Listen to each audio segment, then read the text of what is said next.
Indications of devotion. It is said in the Ramcharitmanas by Tulsidas, Honhar Veervan ke hote hai chikne paat, as the leaves of a sapling indicate how tall and powerful a tree will become, one's character in childhood sheds light upon his future. Before he could even roll over, Sriman Narayana, henceforward referred to as Srila Gurudeva or Gurudev, would lie in his mother's arms and listen to recitations of the Ramayan.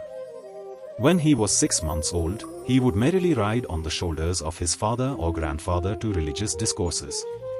If they tried to leave before the lectures had finished, he cried loudly until they decided to stay. As a child, Srila Gurudev sat in rapt attention for the entire duration of Harikatha and never showed signs of hunger or thirst. When he appeared amongst the congregation, the atmosphere became surcharged by his presence, and anyone who caught sight of him was immediately filled with jubilation. When Srila Gurudev was about 7 months old, his parents noticed that if they tried to bathe him with ordinary water, the gentle child would whimper and refuse to touch it. However, when they bathed him in water collected from the nearby Ganga, he would be satisfied and joyous. He was exceedingly stubborn and would not eat any food, no matter how tempting, unless it was prasad, and only after the family gave him charnamrita, water that has bathed the deity, from their morning worship of Lakshmi Narayan and Saligrama. As soon as his son learned to talk, Pandit Tiwari would place him on his lap and teach him verses of the Bhagavad-gita, just as a young boy learns the alphabet from a teacher. He lovingly advised his son, by memorizing the Gita, Krishna will be seated within your heart.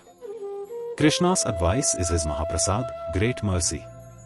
One who wants to make his life successful will read the Bhagavad-gita and preserve the verses in his mind.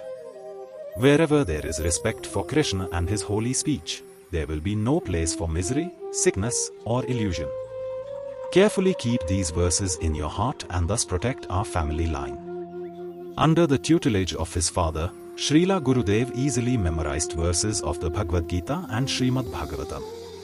After studying the Gita at dawn, Gurudev walked with his father to the Ganga, where they worshipped her with incense, a ghee-wick lamp, and flowers. They then bathed and offered oblations to their forefathers. While walking to and fro, they recited the Bhagavad-gita. At home, Gurudev's mother gave him charnamrita and fed him prasad from the family deities, Sri Lakshmi Narayana. Srila Gurudev began school when he was 5. The local children were naturally drawn to him, and they eagerly assembled at his house to accompany him to school. Even boys of neighboring villages came and joined him. Gurudev's parents gave the boys charnamrita and prasad, and then Gurudev led them to school in the neighboring village of Dalsagra, about 9 kilometers from his home. The pathway went through a wooded area scattered with fields that became flooded and difficult to cross in the rainy season. The simple elementary school in Dalsagra had one room as the teacher's office and a small shed where equipment was kept. Students gathered for their classes under a large tree. Gurudev's father gave him a peacock feather quill and homemade ink to write with. Pens were rare in those days, and if a child had one, it indicated he was from an affluent family. When the teacher arrived, he would notice that Gurudev had been leading the boys in recitation of scripture. "Why aren't you properly studying your actual lessons?" the teacher said. "What will you learn merely by reciting the Ramayan?" "Ram will give us good intelligence," Gurudev replied, "and then the lessons will be easy to remember. How can we learn anything from you? You are 40 or 50 years old, and we are mere 5-year-old boys. How can we understand your lectures? We cannot equal you. But with the help of Ram, we will understand your lessons." "Yes, Ram will help you," the teacher replied in surprise.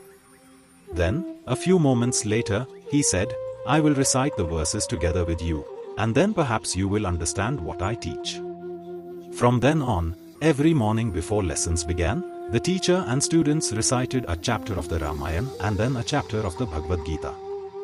During recess, Gurudev recited verses by heart, naturally inspiring the other children to join along. The school was transformed by Gurudev's influence. The boys respected and followed him as a leader, and he was soon made class monitor. When school was finished for the day, the boys joyfully accompanied Gurudev home. Once home, Gurudev watched his father and mother serve their deities and attended evening arti, an offering to the deities of incense, ghee-wick lamp, water, cloth, flowers, and fan. Brahminical custom designates that no one is allowed to worship or cook for the deity without formal initiation. Hence, Srila Gurudev watched his parents worship the Lord. Afterwards, he listened to his father speak Harikatha to the villagers. He then partook of the deity's prasad and rested for the night. As time went by, the Tiwari home was visited by an increasing number of people. It was often noted, this house has mystic power. By doing kirtan here, one experiences profound sweetness. Without invitation, many people would visit, bearing gifts like rice, wheat, fruits, or flowers, all the while feeling they had entered a temple of God. We are householders, Gurudev's parents said.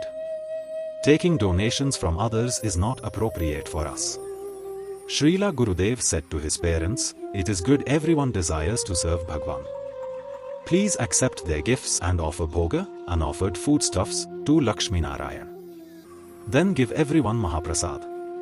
His father and grandfather began arranging the daily distribution of Mahaprasad to many people. Gurudev was pleased to see that sadhus were given prasad and a place to stay at his home.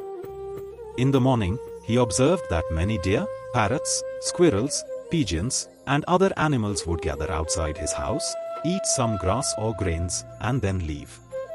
Intrigued, he ran behind them, asking, "Where are you going? Why are you leaving?"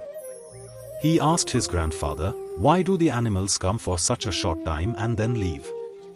"They go wherever they are loved and stay there with their friends and family," Dhyanachandra Tiwari replied.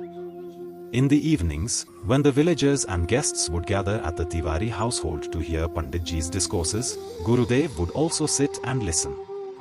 He was taught from a young age to offer respect to all Vaishnavas and Brahmins. In reciprocation, they affectionately blessed him to be successful in life. Being attracted to Gurudev, villagers would congregate around him and became good-natured and devout in his company. Such is the power of saintly persons. The villagers returned to their homes at the conclusion of the evening program. One day, Srila Gurudev asked his grandfather, "Why don't people stay here with us?" "It is not possible for them to always stay," his grandfather patiently explained. "Where do they go?" Gurudev asked. "They return to their families at home," his grandfather said, "where their hearts are bound by love." "But don't they like us?" "They do, but this is the nature of God's creation. People have the most affection for those whom they have direct relationships with." "Who is God?" Gurudev asked. "Ram is God. If we have love for Ram, will he ever leave us? Will we ever leave him? Hanumanji had so much love for Ram, therefore, Ram never left him and he never left Ram. I want to have love for Ram like Hanuman," Gurudev said. "If I have real love for Ram, then he will come and never leave me. Everyone else who comes eventually leaves. All your family is here with you," his grandfather said. "Why are you worrying about others?"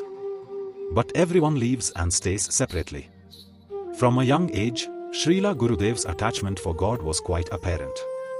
He asked his parents questions like, "How can we develop a loving relationship with Bhagavan so that he will never leave us?"